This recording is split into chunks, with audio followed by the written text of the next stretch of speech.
Assalamualaikum warahmatullahi wabarakatuh. Perkenalkan, nama saya Roderico Rolando Jemadi. Di sini saya akan mempresentasikan hasil dari analisis saya berupa performance analytics untuk bank muamalah. Sebelumnya, perkenalkan untuk biografi saya adalah seorang mahasiswa dari Universitas Negeri Surabaya. Saya memiliki ketertarikan dalam penulisan, terutama dalam analisis data dan business development. Saya memiliki minat dalam analisis diagnosis dan prediktif. Selain itu, saya sering mengikuti kursus seperti Google dan IBM. Berikut kursus dan sertifikasi yang pernah saya ambil. Selanjutnya, sebelum saya menganalisis, saya akan menjelaskan profil bisnis dari Bank Muamalat. Bank Muamalat adalah bank syariah pertama di Indonesia yang berdiri pada tahun 1991. Sejak awal Bank Muamalat konsisten menghadirkan layanan perbankan berbasis prinsip syariah dan kini terus berkembang sebagai untuk bidang usaha utamanya ada empat, perbankan retail consumer, lalu yang kedua perbankan bisnis, lalu yang ketiga jasa transaksi dan pembayaran, lalu yang keempat investasi dan treasury syariah. Kemudian jaringannya Bank Muamalat itu sendiri ada tiga, kantor layanan hadir di berbagai kota besar di Indonesia.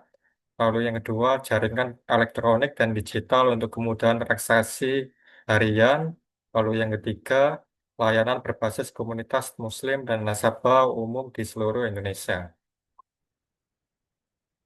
Kemudian untuk pertanyaan dari pertama, untuk menjawabnya, relationship primary key of the table dari empat table, customer, orders, products, dan produk kategori. Untuk yang customer, primary key-nya dihubungkan dari customer ID dengan tabel 2 orders dengan primary key-nya customer ID, kemudian dari order dengan tabel 3 produk, primary key-nya dihubungkan produk number dan produk number. Lalu yang tabel keempat dihubungkan dari kategori dengan tabel produk kategori dengan primary key kategori ID. Selanjutnya, BigQuery syntax. Mungkin saya akan langsung menjelaskan di webnya langsung.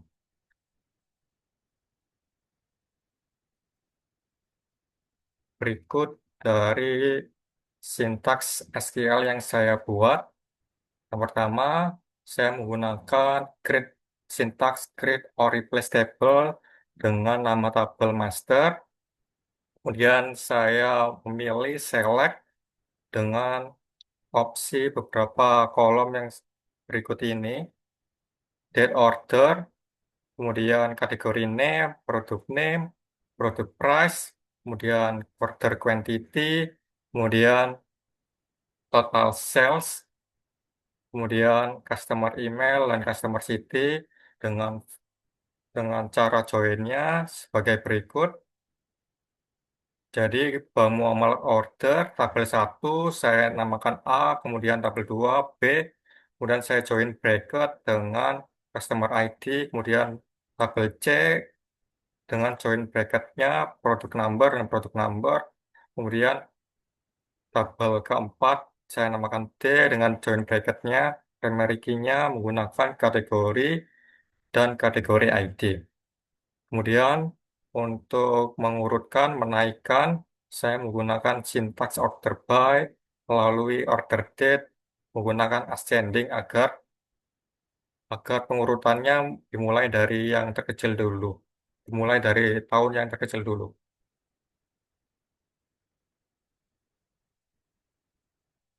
Kemudian dari hasil SQL tersebut, saya mendapatkan tabel master dengan hasil seperti berikut. Jadi Ada beberapa kolom yang sesuai dengan SQL yang saya buat tadi. Kemudian saya buat ascending dari yang paling terkecil, dari tahun paling terkecil tahun 2020. Kemudian total sales didapatkan dari price dikali dengan quantity. Berikut table master yang saya hasilkan. Selanjutnya adalah saya membuat dashboard performance analytics dengan Google Looker Studio. Dari metrik yang saya buat menunjukkan performance analytics bisnis seperti ada dua hal, metrik penjualan dan transaksi, kemudian yang kedua metrik profitabilitas. Mungkin saya langsung buka saja di Google Looker Studio.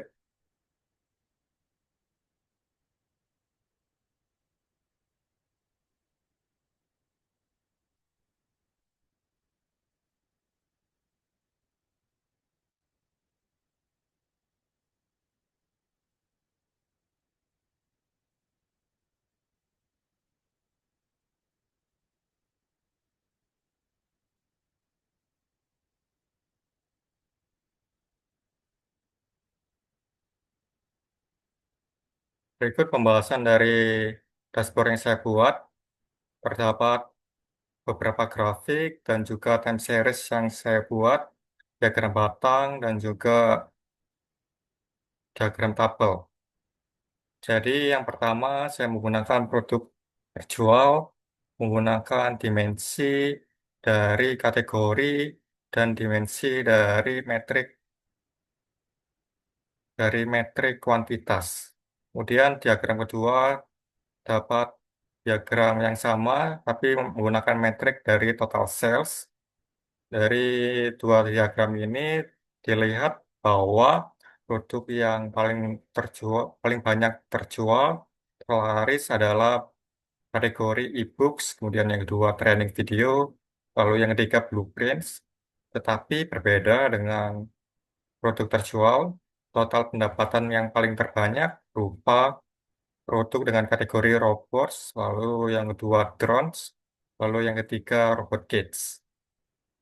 Kemudian yang ketiga di mana kota yang memiliki produk yang berlaku ada di kota Pangsiten dengan kuantitas produk terjual 308, kemudian disusul Houston dan San Diego. Kemudian kota yang memiliki pendapatan yang tertinggi dengan jumlah penjualannya adalah Pangsiten, Houston, dan juga dan disusul oleh Sacramento. Kemudian dengan jumlah order total dari keseluruhan kota dan juga kategori, jumlah ordernya 3.339 dengan produk terjualnya 11.654 dengan total penjualan 175.475.000. Berikut dari time series yang saya buat, terlihat bahwa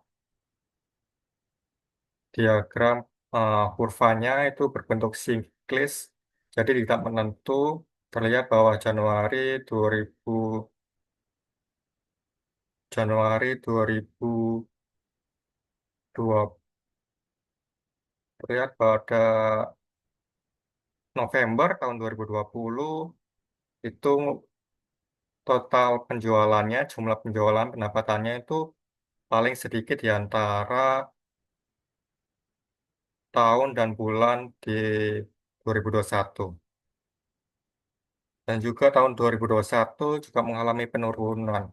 Mungkin mengalami dari faktor, mungkin dari terdapat faktor sosial, demografi di bulan di bulan dan waktu November. Kemudian selanjutnya, berikut rekomendasi yang saya buat. Mungkin dari produk terjual, saya menyarankan untuk membuat dua strategi bisnis.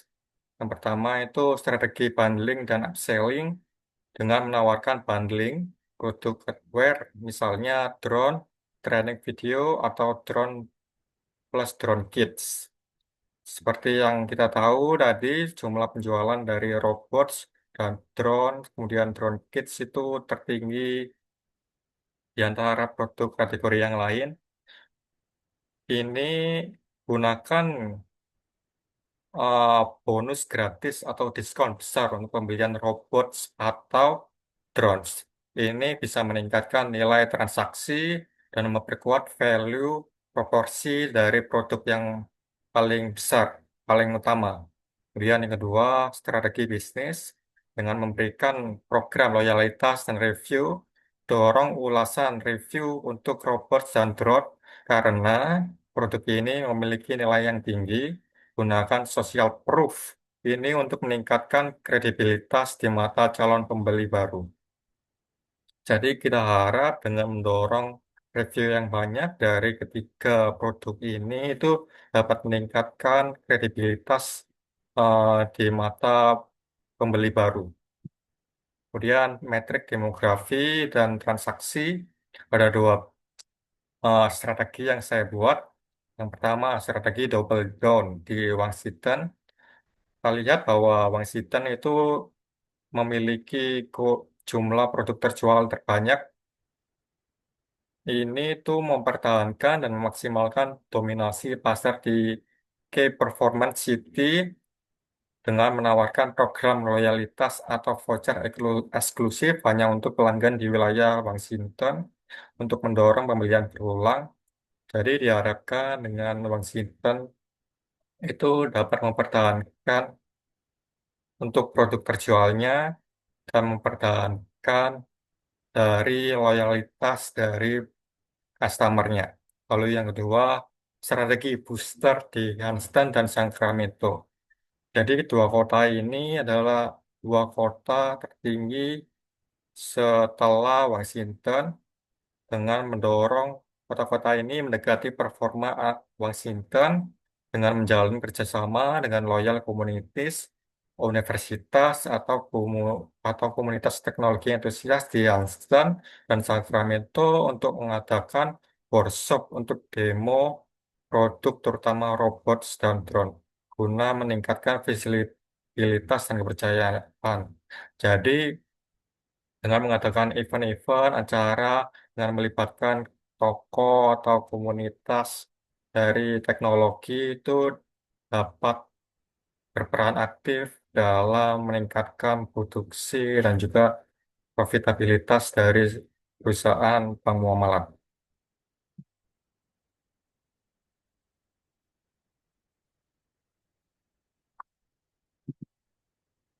Sekian presentasi dari saya.